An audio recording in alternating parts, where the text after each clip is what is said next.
I unironically fell in love with Naruto when I was like at church.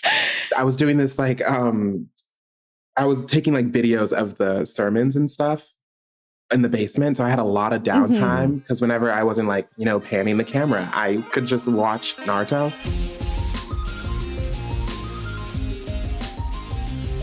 Coming to you from Crunchyroll HQ, this is The Anime Effect. Each week we bring you the latest news and views from the shows you love. It's pop culture with an anime lens. Why do you say pop like that, bro? I told you I was changing the inflection every time. I did that last week. Right, whatever. Are going to see just how powerful the effect of anime really is.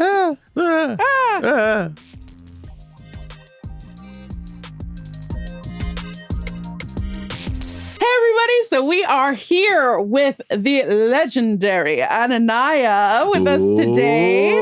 We're going to go over some anime favorites and play a little game coming up here pretty soon. But play game. Don't make it weird. Don't make it weird. We actually, I wanted to kick this off right off the bat because we have like a special question that we always ask our guests. And I had a little sneak peek on your current favorites, and I'm so excited to talk about those. But I want to know, what was your gateway anime? So, like, what ushered you into anime fandom? I think my first anime ever was Bleach. Good one. And I remember, like, I had this group of friends, like, down the street from where I grew up, and we, like, really would, like, get into it. Like, as you do. At one point, memorized all the Kido and the Hado. And then, like, I also knew I was making, like, an original character, like, on colored, what's it called? Construction paper. It was getting serious for me. But I think tell us about your like, OC. I like, we're going to pivot from that This was literally 12 years ago. Like, I don't remember.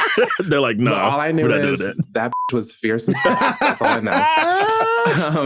So maybe you can help Nick out because Nick hasn't seen Bleach. Listen, why do you gotta out me like that? You haven't seen Bleach? Because, bro, you had an assignment and you're letting so many people down right now. Do you know? Absolutely. How many? Imagine hosting a show. Imagine hosting an anime show and you haven't seen one of the big three. That's crazy. Wow. It couldn't be me. Oh my God. It couldn't be Listen, me. y'all, you can go to my anime list, completed list, and look at one of the 400 shows I've seen. That's crazy. Absolutely. Just because I haven't watched one of the 100+ episode anime series doesn't mean one, that I won't, and two, that I don't want to. Your whole like big three gap is just getting bigger. What do you mean? Because you haven't seen Is this a Naruto safe either. space? I've seen a fourth of original Naruto. But I've seen Okay, let's continue before all of we're like Hamtaro. Priorities. Oh my God. Let's continue because if I keep going, the internet is really going to come for Nick. Okay, so we know that one of the first ones that you watched was Bleach. Were there any other you were kind of like getting into at that time? I unironically fell in love with Naruto when I was like at church. I was doing this like I was taking like videos of the sermons and stuff in the basement. So I had a lot of downtime because whenever I wasn't like, you know, panning the camera, I could just watch Naruto. And I remember watching all of Naruto on the church computer every single Sunday. Yes. It's extremely good. We have this list. And it also looks like my list of favorite. But a lot of my list is here too. So oh my God, perfect. I wanted to talk. I noticed that Gibbon was on it. How do you feel about the La La La scene? Okay. Out of context, that is the funniest thing I've ever seen. It is out of context. That is the most cringy secondhand embarrassment thing I've ever experienced in my life. You mean instead of the wishing you were reincarnated in Naruto's world thing? That's second. it's a good what A would be like. What they didn't know, like, especially on like TikTok and stuff when I was going around, they didn't know what was going on for him to start singing like that. So I was like, okay, I see my fandom's under siege. And we have to do something about this. Because in the show, it's like a really like vulnerable, emotional moment. But I was like, there's no way that I can unbastardize in every dub. Right in every dub. It's crazy. Anyway, moving on. I do love seeing Trigun Stampede. I know Trigun Stampede is phenomenal. You talk about character design. Yeah. Mm-hmm. That show has got it. Have you watched the original one as well too? No, it's on my list. I started with Stampede. Okay. I didn't know that there was a 98 version, like 1998, I think. Yeah, I mean, I didn't know there was that version until I literally finished the first one, and I was like, I need more, which is really cool, right? Because it's like, Stampede, which I think was actually a great adaptation. Like now people, because just like you, there are a lot of people that have that's where they started. Yep. And then now they're like, oh, wait, I can go back and watch the old one. And there's enough differences between the two that I think you're gonna love both. Like they're just I remember because you know how the algorithm picks up on anything that you like. Yep. I remember when I first started seeing the clips from 98 and I was like, oh, this is different. But then I remembered that, well, I figured out that the English voice actor for Vash is the same from 98. Johnny Unbosh. Yeah. Also Ichigo and Bleach, which I know even though I haven't seen it. Because everyone knows that, Nick. Okay, my headcanon for Trigun, because I think it's great that there are multiple adaptations, is that it's different people retelling the same story. Oh, okay. Oh, yeah. That's cool. Because if you also read the manga, it's sort of like OG Trigun manga, not Maximum. Yeah. Like Stampede is kind of adapting OG Trigun, but taking elements from Maximum. Anyway, that's my headcanon. Not real, not canon, but that's my headcanon. Is it like the same canon where Kingdom Hearts is actually Goofy's D&D campaign? Is it that one too? What? You haven't seen that? No. You haven't seen that? No, you just made that up. You just made that up. It's the first time anyone has ever said that. There's somebody drew this meme where it's like Goofy is talking to Max and the girl he liked. Was it Maxine? Was her name? Well, I don't think it's Maxine. That'd be weird if he's Maxine. She's Maxine. Whatever his high school girlfriend's name was. But he's like talking to them. And basically the thought bubble is him saying, oh yeah, I went on all these adventures or whatever. And it's like him in his knight outfit from Kingdom Hearts. And it's like he's just basically explaining his D&D campaign. That's Roxanne. Thank you. Roxanne. The only Kingdom Hearts I played was the one that was on the DS. Chain of Memories? 358 and a half days. Yeah. 358 over 2 days. I guess Chain of Memories was GBA. That was GBA. There was also Recoded was also on the DS. There were two. Oh, okay. But now I remember only playing the Days one. Yeah. Now you can play them all in one neat package. Sorry, I just hear the word DS and I'm like, I still have nightmares about the little black tree things with the jaws. Like the heartless Yes. Yeah. The Heartless are scary in general. Yeah, dude, really they're like, the yellow eyes. Very uncanny. Imagine seeing that, like, during sleep paralysis. I do, actually. You guys have sleep paralysis demons too, right? No. Oh, mine's the Hat Man. I thought you had to take a bunch of Benadryl to see that. What is I thought happening? that was like a Benadryl experience, like Benadryl nightmare. nightmare. But I do. Are you familiar with Benadryl culture? Are you familiar with the Benadryl culture? So obviously, like, we love this list. There's a lot of my favorites on here as well. Go like ahead, Banana Fish. No, say the one. Just say it. Just say it. Attack on Titan is on there, which is my agenda to make everybody watch Attack on Titan. Yuri on Ice, Sasamiya. We talked about Trigun and Given. Mob. Mob. Yeah, Mob. I Mob, and I literally just finished Friedman. We are big Friedman fans. Like 3 days ago. Yeah. Oh my God. Yes. Oh my God. I just added it to my list too. Yes. So you have like elite anime taste, in my opinion. Thank you. So what we want to know is, what do you look for in an anime? So like when you're seeing clips or scrolling or whatever, what draws you into a particular show? I think I have two big things. I think the first one is like, are they trying to do something that's a little revolutionary with the storyboard? Like, is this a story that I wouldn't have gotten if I was just like, I don't know, going through the motions with like Western culture and Western media? I especially like Attack on Titan and Trigun and There's times where Naruto does that, but hey, I really do like that kind of really intuitive, cognitive kind of storytelling. And then the other one, and the more like dumb one, is I need to be able to at least transify or queerify one of those characters. and best believe I always find a way. We both have the same agenda. I'm so serious. I think every single show on my favorites list has someone that I have transified or I have queerified, and it would make the story better. Well, let's talk about that a little bit. In my humble Let's talk about that a little bit, because we're loving your series, Gaydar. What we want to know is, how do you choose, which characters to like put onto, like, how do I say this? Like, how do you indoctrinate? How do you choose which characters to chat about? And for anyone who hasn't seen it, how would you describe it to them? It's kind of like when you're like gossiping with your girlfriends and you're like, oh no, I think he's a little purr. A little sugar in the tank. There's a little sugar in the tank. He's a little light in the loafers. I think it's a fun look into how we as queer people like value entertainment and like pop culture so much so, and how we can like encourage people to educate themselves.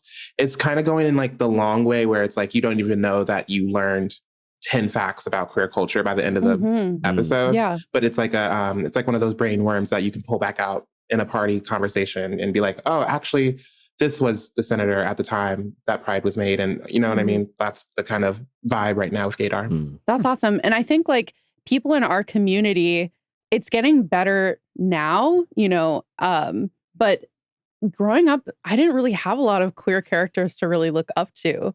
And so you kind of naturally like start, like putting like queer shipping in your head, and like these headcanons are so powerful, and they honestly, the headcanons is what makes me fall in love with the canon so much too. Exactly. Right? Yeah. That's a huge part of my fandom as well. I don't know if you were like, this may be like an experience that you didn't share, but were you like a big like fan fiction reader also? Oh my God, we're about to clear that. Yes, absolutely. Do you want us to go? We'll just leave. I mean, I think y'all just became best friends, so we'll just dip out. I was a fan fiction writer and reader for much of my anime fandom, and I don't think we're needed. And Leah, what was your username again? I will never ever tell. Where did you post that? Where'd you post that? Ever tell. You sure? Yes. Please. I will never tell. We're gonna get them one day. I started reading fan fiction on fanfiction.net, like on the mother. Yeah, mother. Like I was there. I was there for the revolution. AO3 Who, I was on fanfiction.net. So yeah, like I was saying, I think we just sort of naturally found that way to relate to those characters. And I think like without the representation, it kind of helped to make up those headcanons to be able to put those characters into, like, even if there wasn't any romance in the anime, like to be able to find a way to like connect with them in that way. Well, also a lot of the times these mangakas are giving us kind of clues. You know what I mean? A little bit of fan service here and there, but I've never seen what's the JoJo's Bizarre Adventure? I've never seen it. Well, I watched 20 seconds of it and I said, you would this isn't for me. Love JoJo's. Do you think? So JoJo's is one of my favorite like anime franchises, like period. But like the way that they're styled, the way that they do the poses, they Vogue, like it plays with is it the male gaze or the female gaze a lot? I think it might be both. It's both, bro. That series both. plays with a lot of, especially as the series evolves and you go from this hyper masculine, because at the beginning it was very, but then like kind of towards the middle of like Diamond is Unbreakable, it kind of starts shifting. It starts to pivot to this like high fashion. They basically just serve. It's for everybody. They do. Serving is for everyone. Just serving looks like everywhere. Well, the other thing that you mentioned about canon, because you mentioned like the thing that you love about anime being this like, unique, innovative storytelling that you might not be getting in Western entertainment all the time right now. There's been this like obsession over the last 10 years, probably since the MCU. I would think so. And the renewed Star Wars sequel movies of like sacred canon being the thing to live and die by. And Star Wars is a good example because the Star Wars EU wasn't just the books they published, the video games. It was fan canon and head canon, and it was accepted as part of the experience. And the official touch points that we got didn't conflict with those things, right? And you look at it, and Anania, I don't know if you read any manga at all too, but you look at all the manga that's been ending, and people flip out because they're like, "Oh, the ending was bad." It's because we created the headcanon of how it's going to end. Yeah. So I think that goes back to it as well too. Is like, I think my biggest letdown was The Promised Neverland with that, because I thought they were going to go so much farther than what it was. In the manga or the anime? In the anime. Oh, yeah, I remember going back to the manga though to actually to see what it was. We didn't get to meet the best character.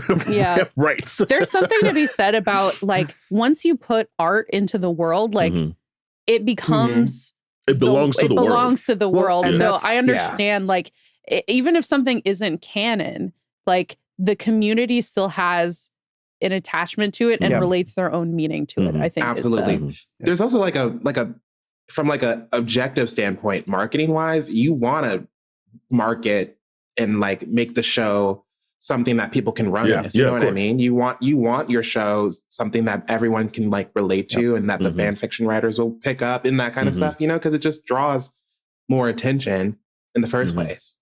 I just think that's like a smart business model in the first place. I think it's just something intrinsic to fandom. I just feel like I would not have as much fun as a viewer if I weren't able to like with like my friends about like, this theory, that theory. And it's like rather than your conversations being like, well, this isn't canon because of this. And this is Can you imagine being like in the group chat being like, stop, that's not canon. Don't text me about that.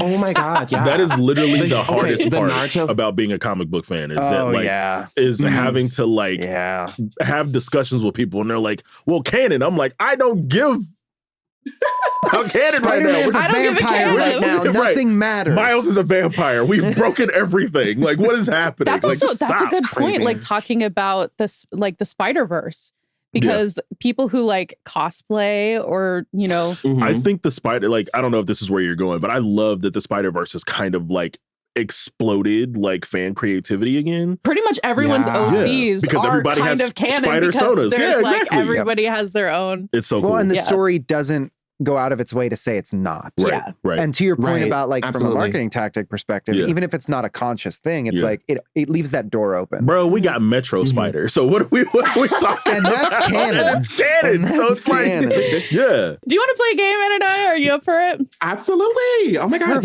Perfect. Okay, so how does anime inspire you, like creatively and also in your life? I think it taught me to be like larger than life. And I'm like a drag queen and like I'm very like dramatic in my real life. And I think it's honestly it did me for the better, if that makes sense. Because I used to, believe it or not, I used to be like really reserved and I had a hard time like just like being comfortable in my own skin for a really long time. And this is very cerebral, I know, but honestly, like when I'm thinking about it, it's like I don't know if I would be as exuberant, as happy, as like vocal, not necessarily like I would say loud, but like I wouldn't advocate as much as I do for myself if I wasn't watching anime. Like I don't know what I would be doing otherwise. Man, I agree so much. Like, I mean, because I think we've all had that moment. Yeah. Though. Like I think, I mean, for me, some of my penultimate years was like watching anime with some of my best friends. And like, we were talking, what was it last episode where it's like Dragon Ball has been a part of almost every pivotal life moment I've had. Yeah. And like, and that just shows that like, and it always reminds me like, oh, hey, I grew up in this genre and this genre like allowed me to kind of grow up and be who I am instead of. Yeah. I also think there's an intrinsic Black person to anime pipeline that I definitely was riding. Yes. Like, I feel like yes. I was on that train. I don't know. I was not above it at all. Yeah. Also like, and then this is specific, I feel like to seasonal anime where it's like, to me, I find like a comfort and security in the fact that every season there are 60 plus news stories that you can absorb that are there, right? For any genre. And no matter what, that's always something that I have to look forward to and talk about. I just, there really isn't a lot like it. Like video games kind of is. But the video game pipeline is slowed so much. Well, there's, that's a whole other conversation. At the end of the day, everyone here, we're just a room full of weird kids that found something that we can relate to and love. Right. So, like, I legitimately can't imagine my life without anime. Oh no, I agree. I agree. 100%. It was so integral to me forming as a person. Yeah. So we previously had Chris Plant on, who founded Polygon. And Polygon recently did a study about basically anime demographics and who's watching it. And because previously there hadn't really been an actual study about, anime's recent like blowing up in culture and influence on culture. And especially with Gen as Z. a whole, especially, because I don't know if you can relate, but I feel like I went to bed and woke up the next day and suddenly everyone likes anime. Right. And there wasn't really a study or like a way to empirically talk about that or show that. So this Polygon study really laid it out really in a way that had like actual numbers that we can look at to see this effect. And it turns out that 27% of anime fans also identify as LGBTQIA+, compared to 16% of the general population.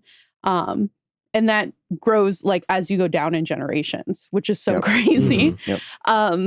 I want to know, Anna, what do you think it is about anime that's like starting to like capture the hearts of like younger generations? From like a younger, or even like a queer standpoint. LGBTQ, from like a younger like queer standpoint, I feel like it's because they're seeing what anime could be, and they're seeing like these like androgynous or these people that can be headcanoned as some kind of thing under the umbrella of being queer. You know what I mean? Yeah, exactly what we're talking about. I think it's like liberating in a way to see things that could be, or to see like to see like a potentially queer character or canonically queer character in this like fantasy setting where things are going right, or they're overcoming adversity, and they found community and all these things. You know what I mean? It's a very like inspiring type of media. I think the community aspect plays into that too, because I feel like when you're able to have like that sort of connection with a character, and also all of your friends who are in your community have that same sort of like opinion or feeling, or they're finding parts of that character to relate to in that way. I think it definitely like boosts the likelihood of being able to branch out like through more than one access point. I mean, so I have two 15-year-old nieces, and so I learn a lot about Gen Z culture from them. They just feed me lines for the show. But one of the things that I've talked to them about that they've expressed is the like tangibility of like Gen Z is seeking tangibility with their experiences. And that doesn't necessarily have to be physical tangibility. Right. But it's what they can hold on to. It's the first generation to grow up with a screen with no tangible buttons, with no like reactivity, and cell phones have changed. And they're looking for these tangible experiences. And community is one of those majorly tangible experiences that it almost felt like for a few years there, it was like very hidden. Yeah, because I feel like, for us being more the millennial set, like it wasn't something that we didn't have to look far. I mean, we may have had to, kind of look a little harder because we were kind of hiding in our little pockets. But it wasn't always plenty. But it wasn't always, it wasn't always a plenty, like, but we could find it, right? Yeah. But I think, as you were saying, is that like, because the tactileness of it has gone away, the common denominator here is community and who you can be involved with. The stuff that you like and how can you activate around that. So I mean, you can find yourself a lot sooner. It's also very not exclusively anime, because I was like a big Supernatural fan too. And I was shipping Destiel. Really quickly, I also think it like makes people think outside of their it makes people think outside of themselves. You know what I mean? Especially like as an American, like I grew up in Iowa and I was watching anime and it literally just like made me think globally. You know what I mean? Because I don't know Japanese. Yeah. And then I didn't know the references. Yeah, exactly. Yeah, Midwest kids all the way. You know what I mean? Like I had to do research in order to understand what I was gravitating towards, which I really appreciated. Yeah. I would also relate to that and agree. Yeah. But okay, let's have some fun, guys. Let's have some fun. Okay, so we're going to play a game, which I think that you will be an expert in, Anania. We'll see. We're going to see which side of TikTok these different anime characters would be on. Not canon. It's not canon. Yeah, this is one of those instances of non-canon, but we all know what's up. Disclaimer, not canon. Right. So we're going to go through these characters. So first on this list, I know you had this title on your favorites list. Just say it. It's Attack on Titan. They do this every time. Attack on Titan. Every time. So we want to know, what side of TikTok do you think Gabby Braun would be on? I'm going to keep it cute. I think she would be on her best day. I think she'd be on like deep cleaning, home restoration TikTok, like very satisfying, stem out kind of videos. I think that she would.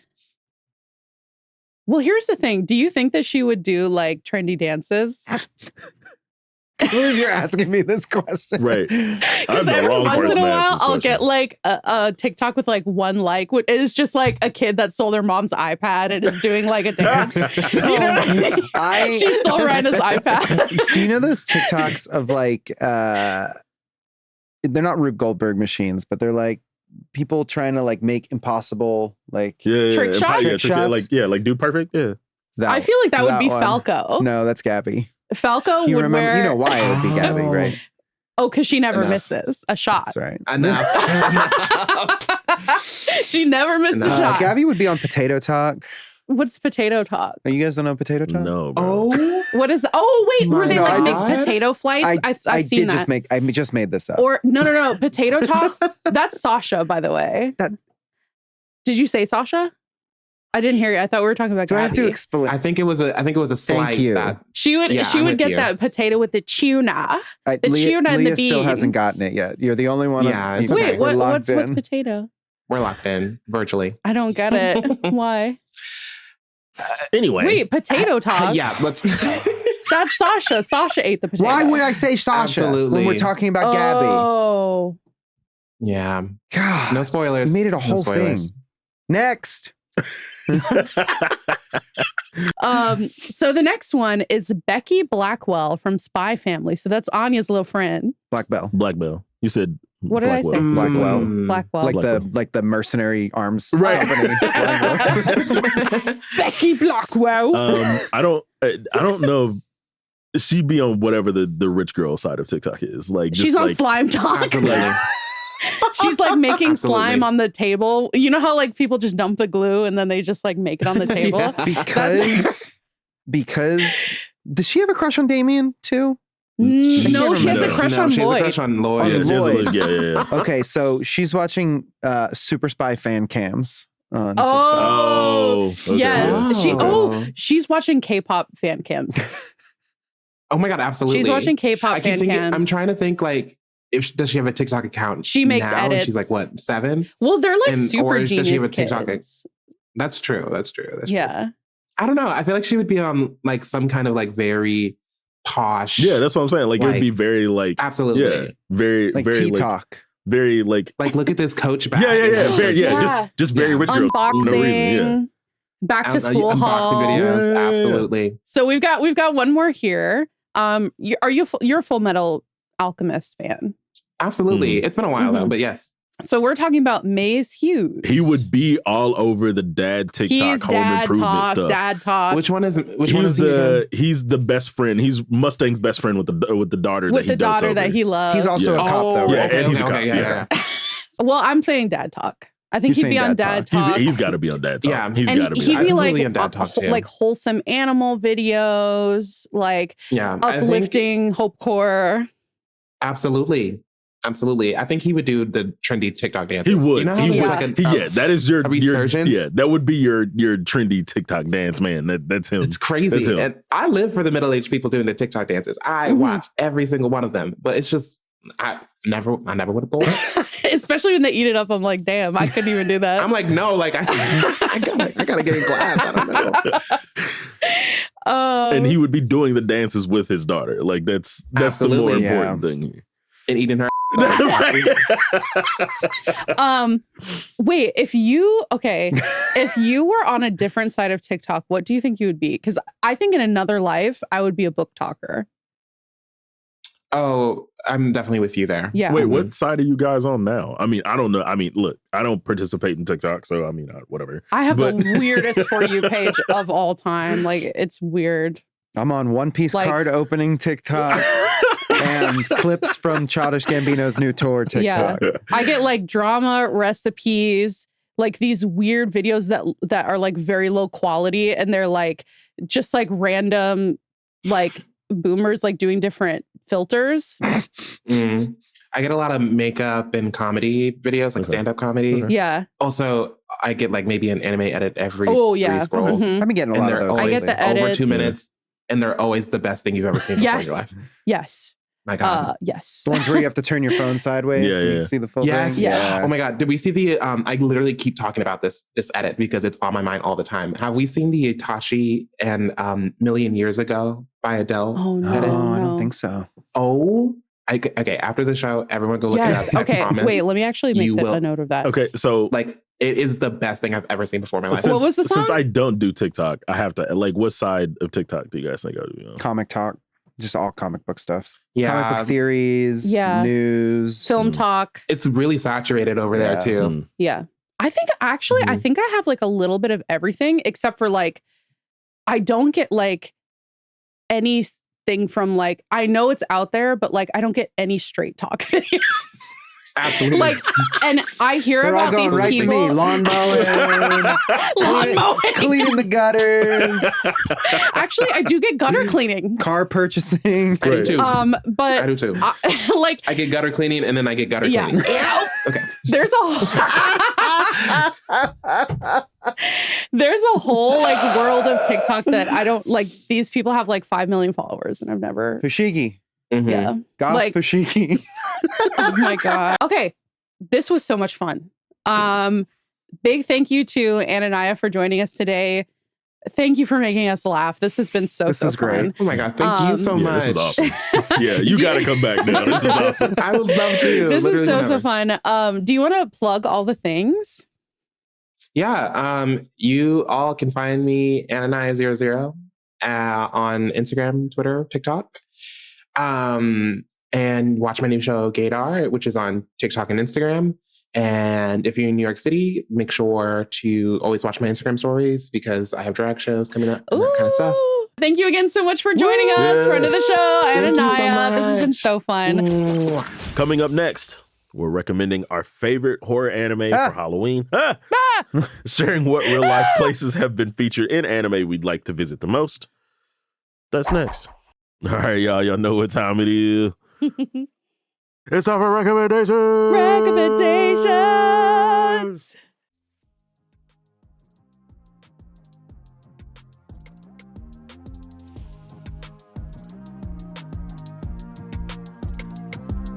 From Emily via our question form. Thank y'all for using the question form. We appreciate it.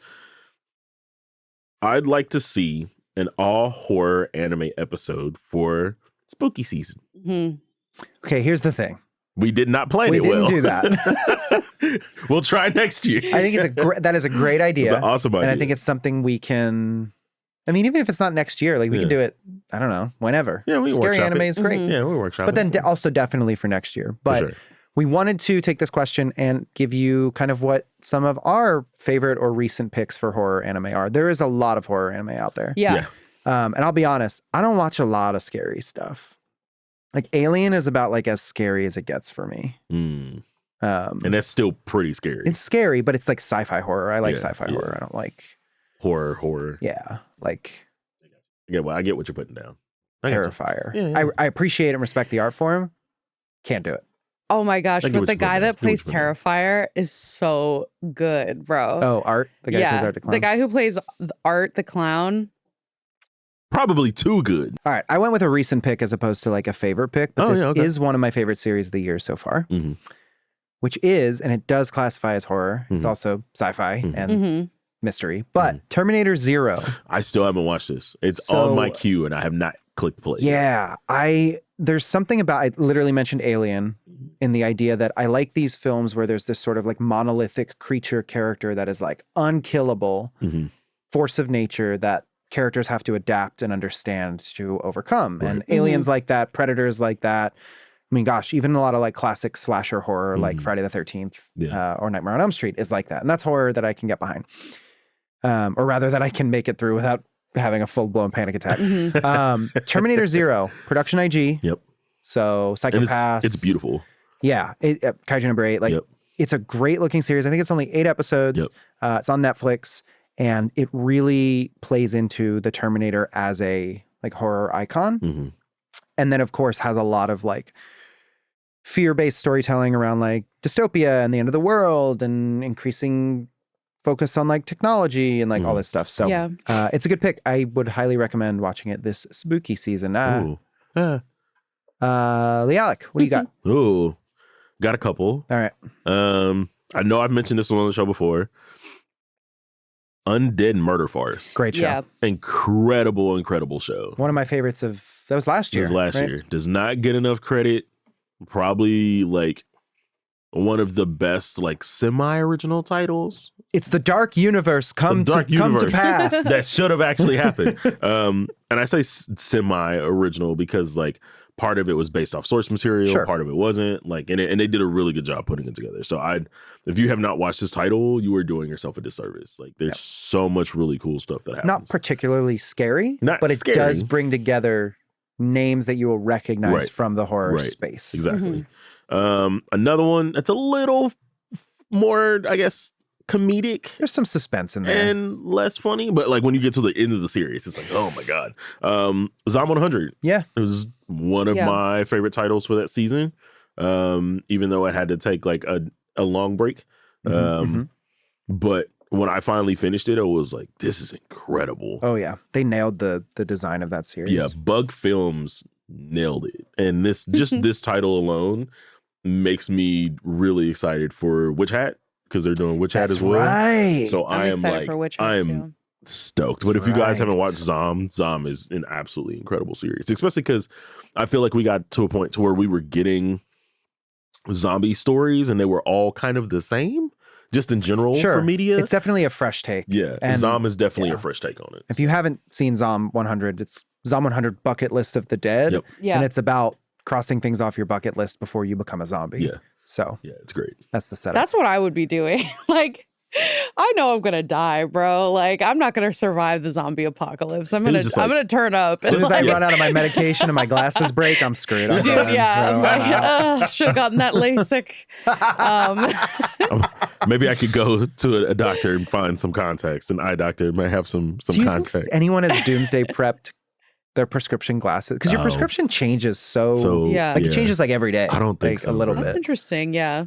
I know I would die. I'm like negative 5.5, negative 5.75. I would have to be like those old NBA players that wear straps on the back of their glasses to make sure I don't lose mine. Just like glue them to my face. Yeah. Or you could get like Hanjis. You know how they have like the goggles. Yeah, prescription goggles. Yeah. Leah, what you got? Yeah. So I talk a lot about horror anime on this show. Like more than like just in Halloween. So you've probably heard some of my picks. I do want to try to bring up some I haven't talked about. I know we briefly talked about Uzumaki on a past episode. We did. I have finally caught up. Oh, okay. So I haven't seen the very finale. Okay. But oh my gosh, like I was just so captured and drawn in from the first episode. I hadn't read all of Uzumaki. And so like getting past the point that I had read, like it was just so cool to see it all unravel. Would you say there were lots of twists? Yeah, there were many spirals. Oh. The spirals. And it was so funny because I watched it with my little sister who was in town recently. And every time we saw a spiral, just like out and about, they were like, spirals. I was like, ah. So definitely check out Uzumaki. I also want to, when I think about like horror, I think about like everything sort of under the spooky umbrella. So that's like vampires and ghosts and whatever. Ghouls. Even though like it has been very like rare for me to get genuine like the same kind of terror I get from like a horror movie from anime. I would say like some of my favorite like under that supernatural umbrella vampires bump in the night stuff is going to be like Trinity Blood. Oh, Trinity Blood. Like Hellsing. I love Castlevania. And I played the games too. Castlevania's incredible. Yeah. Also, 2025.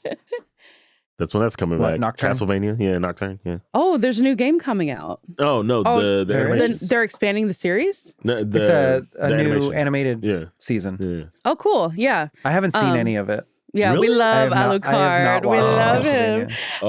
Incredible. You gotta but watch yeah, it. so those are a couple of mine. And I could talk ad nauseum about this because it's like one of my favorite genres. But Attack on Titan. Yeah, you've heard. Yeah, I do consider Attack on Titan a horror. Yeah, those are some of the ones I haven't mentioned as much. So well.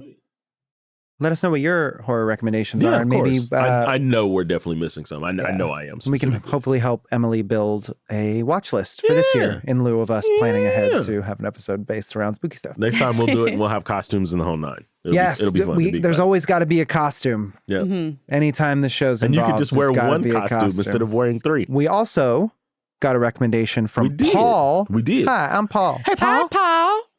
Who recommends I Want to Be a Wall. It highlights an identity that to this day still doesn't get a whole lot of representation in fiction. As an asexual person, it could have been a very important series to me back in the day. I've heard this has come up before. Yeah. I think this was on Bree's essential manga list too. I think so. So once again, shout out to Bree. Always has a shout out. I need to crack into that book. I bought it and I haven't. Oh, it's good. I haven't read it yet. Probably because I'm still reading the Dan Charnas J Dilla book, but as soon as I'm done with that, I'll crack into Bree. It's good. I'm convinced the Pokemon Adventures section is just for me in that essential manga. I've been reading that too. It's great. So good. It's incredible. Anyway, thanks for writing in, Paul. If you guys want to write in your recommendations, got.cr. That's got.cr/anime effect questions. And I found this out because I was on our Discord channel, which if you join the official Crunchyroll, if you join the official Crunchyroll Discord, you can go to the Anime Effect channel. Someone called out that link is case sensitive. So please make sure that you capitalize A, Anime Effect, and questions. A, E, and Q capitalized. Huh. There you go. Cool. The more you know. Meet us on Discord. It's mostly just me being like, are you the mod? Hey, did you vote? Did you guys vote for us to win that award? Oh, I popped in there last week. Like when we had the. Oh, I did see you in there. I saw you in there. You got to get in there. I'm so low tech. I don't have like any social. I don't even have a Discord. I need to like get on that.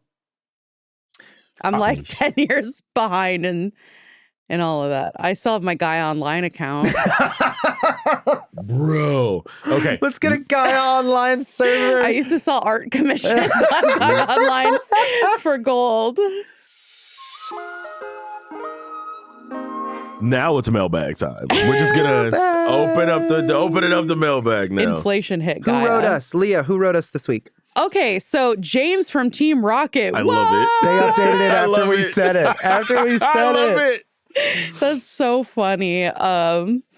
They say, and this is from the question form, I've always wanted to travel to Japan and stop at some of the places found in anime. Are there any spots y'all have wanted to visit that are featured in an anime in real life? I do have an answer to this. Any fictional locations as well. For me, gotta visit the stairs at the end of Your Name and the Hidden Leaf Village from Naruto for some ramen. Love the show and appreciate the work y'all put in. Thank you, James. Thanks, James. Thanks, James from Team Rocket. Okay, Leah, your pick is definitely the breakup KFC from Jujutsu Kaisen, right? No, but that's really funny. I was going to say from The World Ends With You, the dog in Shibuya, by the station, right? Also featured in other anime. Yeah, it's, like, you know, a lot of Japan is featured in World End, but I love a good Twooey reference. Yeah. Twooey. I Twooey love that. I what really, a great really game, Twooey love What an amazing Incredible video game.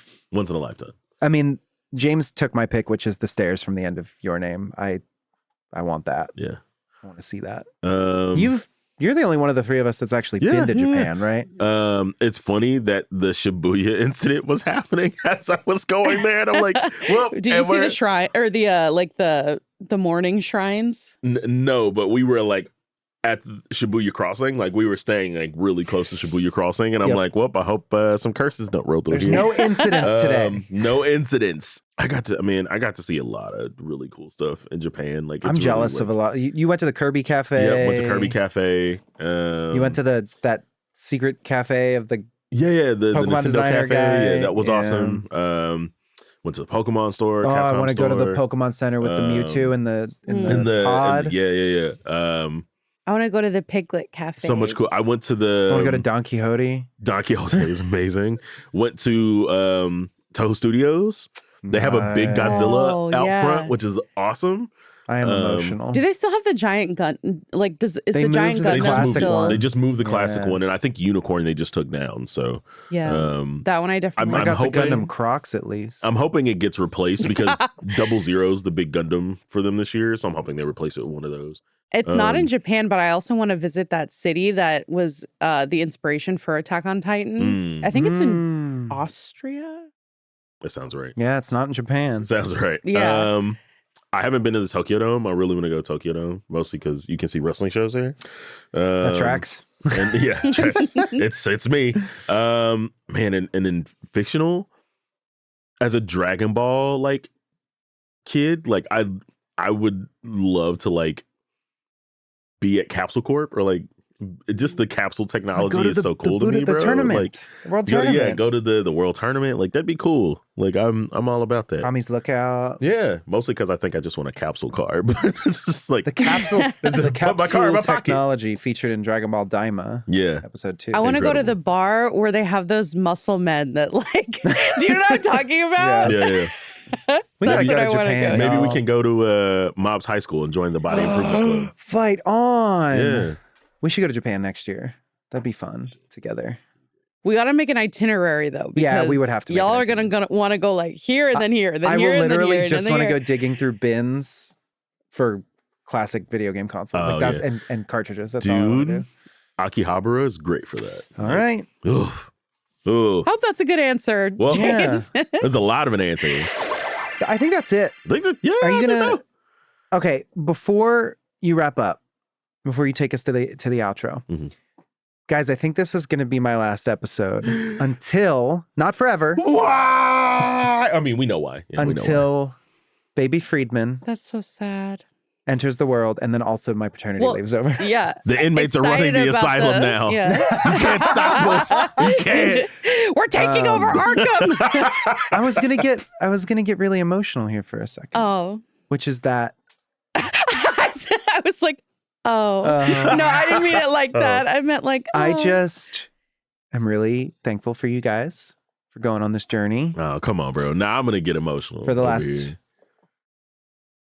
10 months. Yeah, but I thought you were gonna be like 10 months, 9 days, 87 seconds. But I love you guys, and I can't wait to do this again after I have a human child. After you have a little Friedman. But also, I have to thank all of our listeners and viewers who have stuck with us, because it's really amazing to see you guys write in and tell us that we've built a great little community. Yeah, thanks for sticking it out with us, guys. This is really fun. 2025 #Thumb and Pinky. No, we're not. Cancel. We're not doing that. But by the time you get back, Anime Awards will be around the corner. Yeah. So lots of exciting things. So I know. It's gonna be great. Yeah.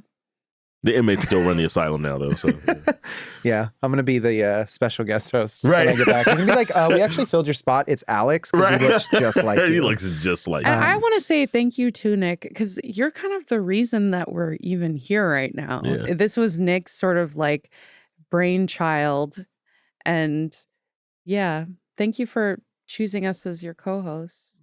Yeah, I think I said it when we were talking the other day. Like, we don't really give you enough flowers as much as like putting this thing together. Probably allergic to him anyway. Probably. Yeah. I mean, you just picked us up and we're like, hey, we're gonna do the show now. I just imagine like the little like master hand picking up amiibo figures and putting them down. That's basically what it was like. But no, seriously, man, thank you. You are going to be missed while you were on, and you're going to be paternity. A great dad. Oh. Yeah. You're going to be a really great dad. Like Papa Friedman. I was saying this to you and Caitlin, shoes, but like I think you guys are going to raise like a really good human. You guys are being. going to rock his parents, bro. I'm excited for you guys. If the kid comes back and there's a Nintendo in their hand, we know you've done right. Okay. All right. Shake it off. You ready to take us out? Yeah. All right. Maybe. I don't know. Am I done crying yet? I haven't decided. Thanks, everyone, for joining us for another episode of The Anime Effect, brought to you by Crunchyroll and the folks over at Sony Music Entertainment. Be sure to subscribe so you never miss an episode. The Anime Effect is hosted by LeAlec Murray, Leah President, and me, Papa Friedman. We are executive produced by Jonathan Hirsch, Joanna Clay, and also me. My name is Nick Friedman. Our lead producer is Kyla Carnero, and our associate producer is Zoe Colkin. Patrick Emile edited and mixed this episode's audio. Our head of production is Sammy Allison. Special thanks to Carlos Solorzano and Tamika Balance Kalasny. The homies. We'll be back on Friday with even more anime, of course. And there's so much cool stuff coming even after. Yeah. So that's right. We'll see you then. There's nothing you can do about it. There's nothing you can do about it. We didn't hit the Isekai button today. Bye. Later days.